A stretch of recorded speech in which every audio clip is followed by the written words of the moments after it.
They drank also of the water that was made wine, and were very merry with him. There was music also all the while at the table, and man did eat angels' food, and had honey given him out of the rock. So man's soul did eat the food that was peculiar to the court; yea, they had now thereof to the full. I must not forget to tell you, that as at this table there were musicians, so they were not those of the country, nor yet of the town of man's soul, but they were the masters of the songs that were sung at the court of Shaddai. Now after the feast was over, Emmanuel was for entertaining the town of man's soul with some curious riddles or secrets drawn up by his father's secretary, by the skill and wisdom of Shaddai. The like to these there is not in any kingdom. These riddles were made upon the king Shaddai himself, and upon Emmanuel his son, and upon his wars and doings with man's soul. Emmanuel also expounded unto them some of those riddles himself. But oh, how they were lightened! They saw what they never saw. They could not have thought that such rarities could have been couched in so few and such ordinary words. I told you before whom these riddles did concern, and as they were opened, the people did evidently see it was so. Yea, they did gather that the things themselves were a kind of a portraiture, and that of Emmanuel himself. For when they read in the scheme where the riddles were writ, and looked in the face of the prince, things looked so like the one to the other, that man's soul could not forbear but say, This is the lamb, this is the sacrifice, this is the rock, this is the red cow, this is the door, and this is the way, with a great many other things more. And thus he dismissed the town of man's soul. But can you imagine how the people of the corporation were taken with this entertainment? Oh, they were transported with joy. They were drowned with wonderment, while they saw and understood, and considered what their Emmanuel entertained them withal, and what mysteries he opened to them. And when they were at home in their houses, and in their most retired places, they could not but sing of him and of his actions. Yea, so taken were the townsmen now with their prince, that they would sing of him in their sleep.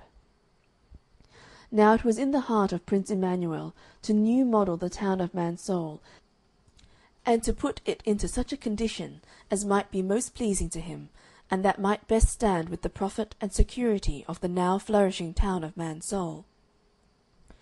He provided also against insurrections at home, and invasions from abroad, such love had he for the famous town of man's soul. Wherefore he first of all commanded that the great slings that were brought from his father's court, when he came to the war of man's soul, should be mounted, some upon the battlements of the castle, some upon the towers, for there were towers in the town of man's soul, towers new built by Emmanuel since he came hither.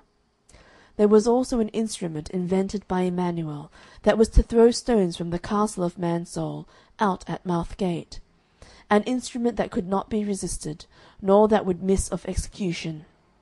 Wherefore, for the wonderful exploits that it did when used, it went without a name, and it was committed to the care of, and to be managed by, the brave captain, the Captain Credence, in case of war. This done, Emmanuel called the Lord Will-be-will to him, and gave him in commandment to take care of the gates, the wall, and towers in man's soul.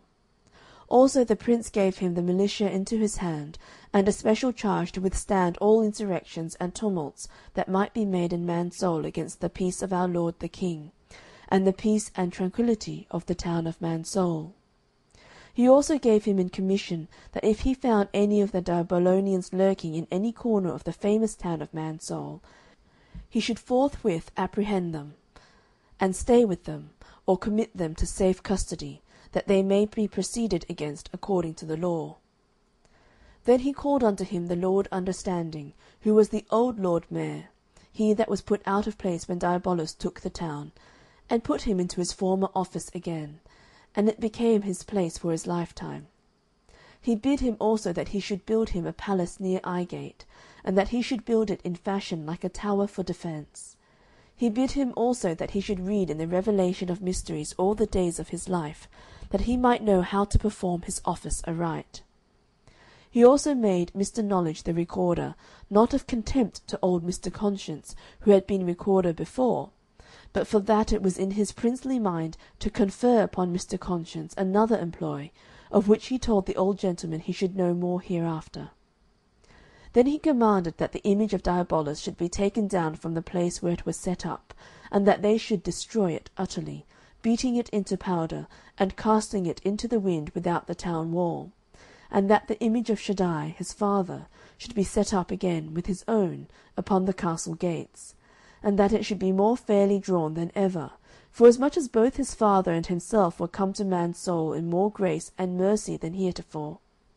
He would also that his name should be fairly engraven upon the front of the town, and that it should be done in the best of gold, for the honour of the town of man's soul.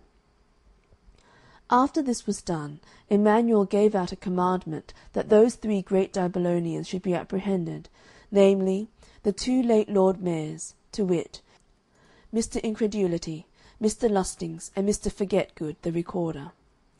Besides these, there were some of them that Diabolus made burgesses and aldermen in man's soul. They were committed to ward by the hand of the now valiant and now right noble, the brave Lord Wilbywill. And these were their names: Alderman Atheism, Alderman Hard Heart, and Alderman False Peace. The burgesses were Mr. No Truth, Mr. Pitiless, Mr. Haughty, with the like. These were committed to close custody, and the jailor's name was Mr. True Man. This True Man was one of those that Emmanuel brought with him from his father's court, when at the first he made a war upon Diabolus in the town of Man's Soul. After this the prince gave a charge that the 3 strongholds that, at the command of Diabolus, the Diabolonians built in Man's Soul, should be demolished and utterly pulled down, of which holds and their names with their captains and governors you read a little before.